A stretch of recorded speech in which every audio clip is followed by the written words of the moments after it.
Hello, America. I'm Erick Erickson.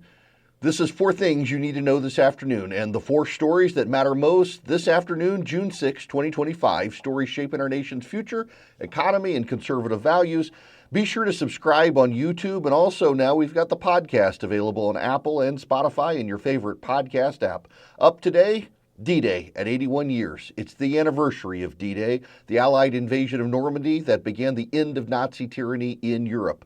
As the years stretch further from that moment in 1944, we've got to remind ourselves and our children why it still matters. That's why I start with this topic today. More than 150,000 troops stormed the beaches of Normandy. They came from the United States, from Great Britain, from Canada, and other allied nations. Thousands never returned home. Over 4,000 died that day. They faced German machine guns, mines, barbed wire, and the uncertainty of survival, and they advanced anyway. This wasn't just a military operation, it was the last gasp of moral clarity in the 20th century when young men risked everything, not for territory, but for liberty. And we honor them. Let's also reflect on something uncomfortable. Fewer and fewer Americans know what D-Day even means. Our schools no longer teach it with the reverence it deserves. We've replaced civic education with activism and remembrance with revisionism. The men of D-Day weren't fighting to impose their will. This wasn't colonialism and colonizers. They were fighting so others could live free. And that kind of sacrifice is worth remembering because it's the kind of sacrifice that built this nation. But if we lose sight of D-Day, we lose sight of who we are as a country. Americans didn't build an empire. We liberated one.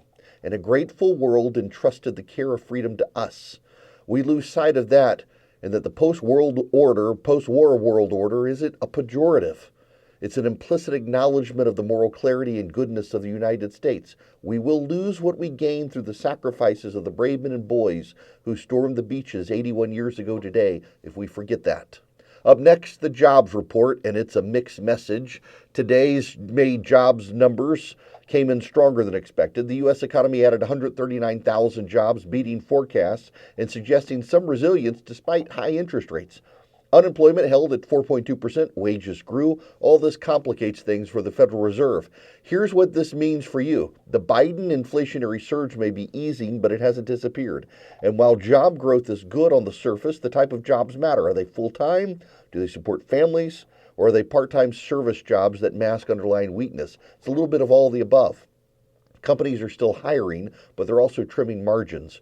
Workers are changing jobs more frequently, and high borrowing costs are stalling out small business expansion, and people are bracing for the real impact of tariffs, which should start in the next month.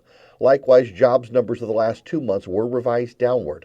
Meanwhile, Jerome Powell and the Fed remain cautious. They're looking for a reason to cut rates, but they've been scared of reigniting inflation, and they've got to deal with the fallout of tariffs.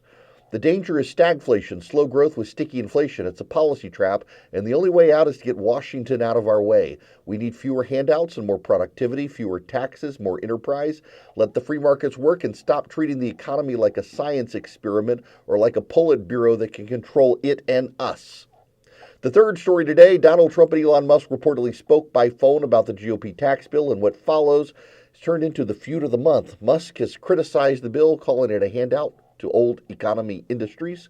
Trump, never one to let a jab go unanswered, fire back, calling Musk ungrateful and reminding voters that Musk benefited immensely under Trump's first term.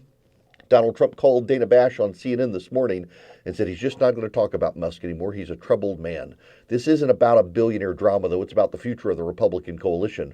Trump represents the populist nationalist lane, protecting industry, raising tariffs, prioritizing legacy manufacturing. Musk represents the technocratic libertarian lane, favoring deregulation, innovation, private sector disruption. Both lanes matter, but they clash on strategy because they conflict a lot.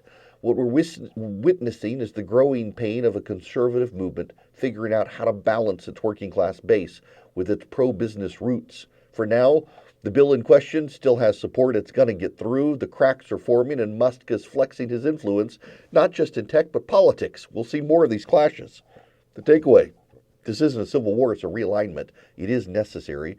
The Republican Party is no longer the party of Chamber of Commerce orthodoxy, but it's also not a protectionist machine the way some of Trump's allies want it to be. It's something new, and as long as it remains tethered to constitutional principles, economic liberty, and national strength, it's going to be better for it. The two men have too many aligned interests to completely fall apart, As I said on radio earlier today, it would be dangerous for the GOP to alienate the richest man on the planet who controls the most influential conversation starter on the planet, Twitter. The president has 3 more years. Musk has at least 30. Finally, Germany got a win while we were all distracted. With Trump and Musk dominating the headlines, someone else walked away with a strategic win, Friedrich Merz, the conservative leader of Germany. He met privately with White House and Republican leaders and managed to secure favorable trade terms and deeper coordination on Ukraine policy. While American billionaires traded barbs, Merz did what statesmen do. He advanced his country's interests quietly and effectively, overshadowed by the Twitter spat. This should be a wake-up call for all of us. The United States needs to focus less on personality politics and more on strategic posture.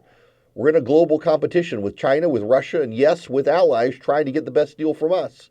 Germany is rearming, NATO is recalibrating, and American attention is fractured by drama. Merz didn't make noise, he made progress. That's a lesson conservatives need to take seriously. If we want to lead, we need to stop getting distracted by every shiny object. Policy matters, process matters, and power, real power, is earned through clarity, not celebrity. Now, in conclusion, we've had a busy day. It is D-Day's 81st anniversary. We've got good economic numbers. We've got good jobs numbers. The job report remains strong, but the structure is weak. Elon Musk and Donald Trump are sparring, but it reflects broader conservative realignment, and the realignment is healthy. It's necessary. It's overdue. And while the headlines swirled, Germany's chancellor got real results in Washington. Let's stop chasing drama and start focusing on substance. That's what matters. These are the 4 things you need to know this afternoon. I'm Erick Erickson. Stay grounded, stay informed, and please, as always, keep the faith.